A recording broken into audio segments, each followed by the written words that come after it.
ఈ రెసిపీని మీరు ఎప్పుడైనా ట్రై చేశారా? నేనైతే ఫస్ట్ టైం ట్రై చేస్తున్నాను. ఎలా ఉండిద్దో ఏమో. Hi guys, welcome back to my channel Jolly Jagruti. అందరూ ఎలా ఉన్నారు? నేనైతే చాలా బాగున్నాను. మీరు కూడా చాలా చాలా బాగున్నారు అనుకుంటున్నాను. సో ఇది వచ్చేసి మా వీకెండ్ బోరింగ్ అనమాట. అసలు బయటికి వెళ్ళాలి అలా ఏం ప్లాన్ చేసుకోలేదు. ఎందుకంటే ఏం ప్లాన్ చేసుకోలేదు. అప్పటికప్పుడు బోర్గా ఫీల్ అయిపోయాము ఒకేసారి. ఇంకా అలా రీల్స్ స్క్రోల్ చేస్తూ ఉంటుంటే డిన్నరే ఇంకా మాకు స్పెషల్గా ఏదైనా చేయాలనిపించింది. సో ఇంకా మేము దివ్య వ్లాగ్స్ వాళ్ళని అయితే బాగా ఫాలో అవుతాం అనమాట. సో ఇంకా ఆ రెసిపీ చూడగానే ఒక్క నిమిషం కూడా ఆగకుండా ఇంకా వెంటనే అయితే ట్రై చేస్తాం రెసిపీని.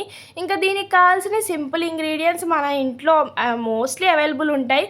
అండ్ ఇంకా ఫస్ట్ అయితే మేము పన్నీర్ని అయితే ఫస్ట్ కోటింగ్ వేసి పెట్టుకున్నాం అనమాట. Like red chilli flakes, organic అదేంటి ఆరిగానో అవన్నీ వేసుకొని.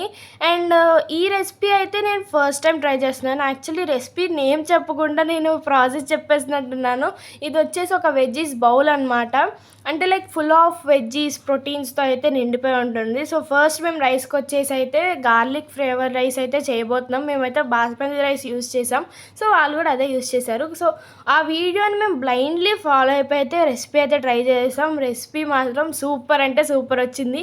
ఎప్పుడు వండుకునే వంటలు కాకుండా ఇలాంటివి కూడా మీరు కొత్త కొత్తగా ట్రై చేయాలి. యాక్చువల్లీ ఇలాంటివి మనం తినాలంటే హోటల్లో చాలా అంటే చాలా ఖర్చు పెట్టాలి. కానీ మన ఇంట్లో ఉన్న దానిలో హెల్తీగా మనకి నచ్చినట్టు మనకి కావాల్సిన ఇంగ్రీడియంట్స్ వేసుకొని అయితే చేసుకోవచ్చు అనమాట. సో నాకు ఇలాంటివన్నీ ట్రై చేయడం అయితే చాలా అంటే చాలా ఇష్టం. సో ఇంకా అన్నీ అయిపోయాక ప్లేటింగ్ చూస్తే మాత్రం అదొక టెంప్టేషన్గా అనిపిస్తుంది కదా. సో ఇంకా వెంటనే ట్రై చేస్తాను. రెసిపీ అయితే నాకు సూపర్ అంటే సూపర్ నచ్చింది.